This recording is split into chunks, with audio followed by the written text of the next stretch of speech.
कंदासीं supreme court Sindh में मकानी चूंडनि जे ॿिए मरहले जे हवाले सां एमक्यूएम जी दरख़्वास्त मोकिलाईंदे हुकुम ॾिनो आहे त पोलिंग 28 अगस्त ते थींदी। सिंध में मकानी चूंडनि जे ॿिए मरहले लाइ तकबंदियुनि ख़िलाफ़ दरख़्वास्तनि ते ॿुधणी चीफ जस्टिस पाकिस्तान जी सरबराही में सुप्रीम कोर्ट में थी। बिना मुक़ाबले चूंडियल नुमाइंदनि जे वकील ख़ालिद जावेद ख़ान अदालत में पेश थियो ऐं मौक़िफ़ अख़्तियार कयो त पंजाब ऐं ख़ैबर पख्तूनख्वा में ॿिनि यूनियन कमेटियुनि जे अंग जो तयन हुकूमत कंदी आहे। आबादी खां सवाइ ॿियनि अमलनि खे नज़र में रखंदे ई हद ऐं तकबंदी थींदी आहे। क़ौमी असैम्बली जो तक 4 लख जो हुजे या 10 लख जो हुजे, वज़ीर आज़म लाइ वोट बराबरि हूंदो आहे। ख़ालिद जावेद ख़ान चयो आहे त वोटनि जे तनासुब में फ़र्क़ु मकानी इदारनि खां क़ौमी असैम्बली ताईं हर तक में हूंदो आहे। चीफ जस्टिस पाकिस्तान पुछाणो कयो त एमक्यूएम जेके नुक़्ता सुप्रीम कोर्ट में उथारिया उहे सिंध हाई कोर्ट में छो न खयां विया। पोलिंग खां कुझु ॾींहं अॻु पहिरीं मरहले जी चूंड रोकण जी दरख़्वास्त कई वई आहे।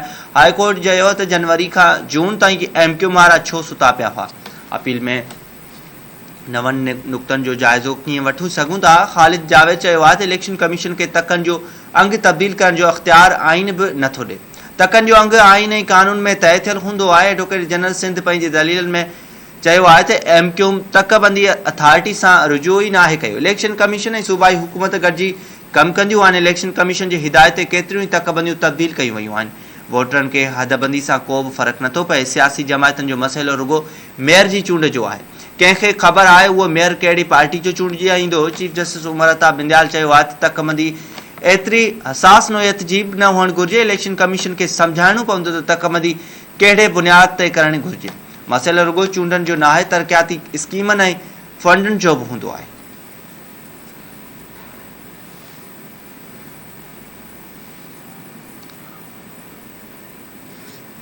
वज़ीर आज़म शहबाज शरीफ बिलावल भुट्टो ज़रदारी जी सिफ़ारिश ते मुख़्तलिफ़ मुल्कनि में नवां सफ़ीर मुक़ररु करण जी मंज़ूरी ॾेई छॾी आहे। ज़रीन मौजूद परॾेही वज़ीर बिलावल भुट्टो ज़रदारी जी सिफ़ारिशनि ते सफ़ीरनि जी मुक़ररी जी मंज़ूरी ॾिनी वई आहे। फैसल न्याज़ तरमेज़ी गॾियल अरब इमारात में सफ़ीर मुक़ररु, रज़ा बशीर तारड़ खे जापान जो सफ़ीर मुक़ररु कयो वियो आहे। आसिम अफ़्तिखार अहमद फ्रांस, आयशा फारूकी आयरलैंड ऐं अली जावेद इटली में सफ़ीर मुक़ररु थी वियो आहे। आसिफ मेमन हिंगरी, जुनैद यूसुफ तुर्की ऐं आफ्ताब हसन ख़ान खे ॾखण अफ्रीका में मुक़ररु कयो वियो आहे। अहिड़ी रीति सलमान शरीफ़ नई दिल्ली में नाज़िमुल उमूर तौरु ख़िदमतूं सर अंजाम ॾींदो।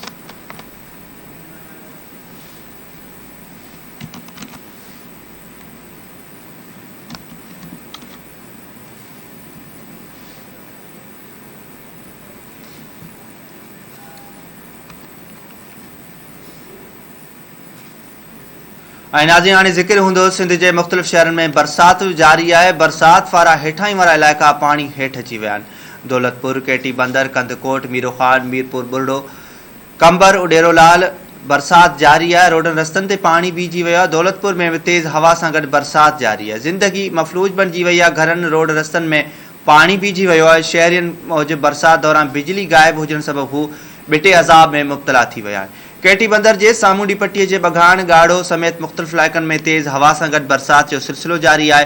केतिरा ई ॻोठ पाणी हेठि अची विया आहिनि। तेज़ बरसात ऐं वीरनि जे करे समुंड में 4 सबबि समुंड खे ॾिनल बचाव बंदनि खे घारा पवण सबबि केटी बंदर खां आरो छाण खां केतिरा ई ॻोठ पाणी हेठि अची विया आहिनि। कंदकोट शहर ऐं भरपासे में बरसात जारी आहे। रोडनि रस्तनि ते पाणी बीहजी वियो आहे। मीरो ख़ान ऐं भरपासे वारनि ॻोठनि में बि चौथे ॾींहुं बि तेज़ बरसात जो सिलसिलो वक़्फ़े वक़्फ़े सां जारी रहियो।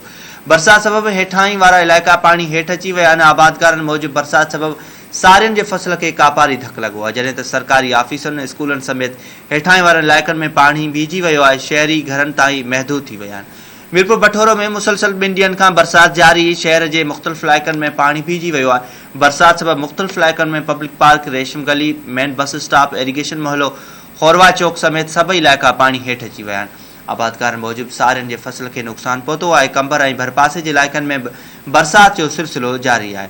मुख़्तलिफ़ शाखनि वारह, कैनाल, पंवारो शाख, नौरंग, नोरवा, घाड़वा, शेख कलर शाख खे घारा पइजी विया आहिनि। आबादकारनि दाहींदे चयो आहे त घरनि ऐं ज़मीननि में पाणी बीहजी वियो आहे। जेकॾहिं बैराजनि जे वहिकिरे खे घटि न कयो वियो त फसलनि खे नुक़सानु पहुचंदो। उडेरोलाल में वक़्फ़े वक़्फ़े सां बरसात जो सिलसिलो जारी आहे। मवासिलाती निज़ाम धरम भरम थी वियो आहे। इंसानी ज़िंदगी पिणु मफ़लूज बणिजी वई आहे। उडेरोलाल बरसात सबबि फसलनि खे कापारी धकु लॻो आहे। बरसात सबबि रोडनि रस्तनि ते बरसाती पाणी बीहजी वियो आहे।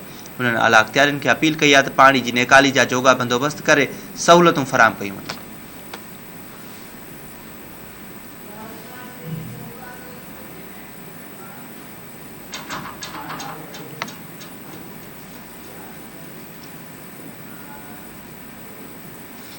मानसून जे नए स्पेल बाद सिंधु दरिया के वहकरनि में वाध जो सिलसिलो जारी है। गुडू और सखर बैराज वटि वहकरनि में मुसलसल वाध थियण लगी है, जॾहिं त कोटड़ी बैराज वटि पानी की सतह में घटिताई थी रही है।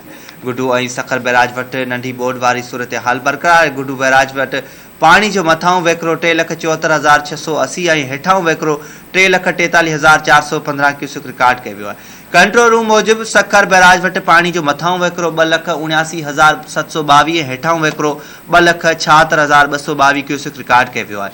अहिड़ी रीति कोटड़ी बैराज वटि पानी जो मथां वहकिरो 1,99,375 ऐं हेठां वहकिरो 1,96,325 क्यूसेक रिकॉर्ड कयो वियो आहे। पानी की सतह में वाद बाद घोटकी सखर खैरपुर और नौशेरा फिरोज के कचे के इलाक़नि में पानी दाख़िल थी वियो। घोटकी सखर खैरपुर और नौशेरा फिरोज के केतरनि ॻोठनि के शहरनि से ज़मीनी राब्तो पिणु कटिजी वियो आहे। ठटे में chief secretary Sindh doctor Mohammad Sohail Rajput पारां ठटे और केटी बंदर जो दौरो करे बरसात और सामूंडी पट्टी से पानी के 4 इंतजामनि जो जायज़ो वरितो आहे। उन मौके ते डिप्टी कमिश्नर ठटो गजनफर अली कादरी और बेन chief secretary Sindh doctor Mohammad Sohail Rajput के सूरत हाल बाबत आगाही ॾिनी आहे। उन मौके ते चीफ सेक्रेटरी सिंध चयो आहे त बोर्ड मुतासिर इलाइक़नि के माण्हुनि लाइ कैंप क़ाइमु कयो।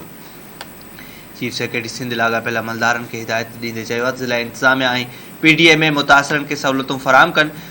ब्रीफिंग बाद डिप्टी कमिश्नर गजनफर अली कादरी चयो आहे त सामूंडी पट्टी ते माण्हुनि खे महफ़ूज़ हंधनि ते मुंतक़िल कयो वियो आहे।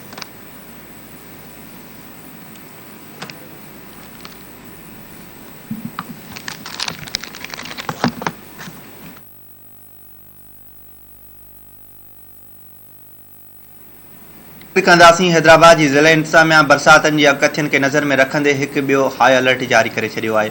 मौसमियात खाते जी अकथी मूजिब मुल्क में मानसून जे बरसात हैदराबाद शहर ऐं भरपासे वारनि इलाइक़नि खे वधीक मुतासिर करे सघे थी।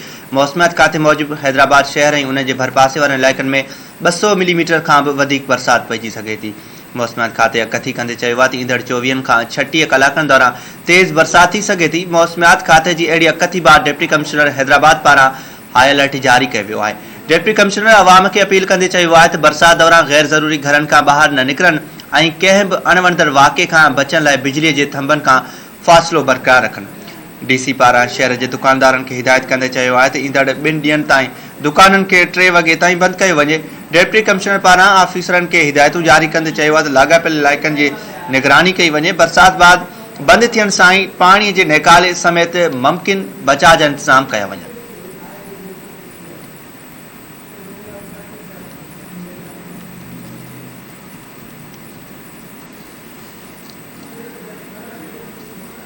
सिंध के मुख़्तलिफ़ शहरनि में गैस्ट्रो तेज़ी से पकड़जण लगी है। गैस्ट्रो विगे 4 मासूम ॿारड़ा फोत थी विया आहिनि।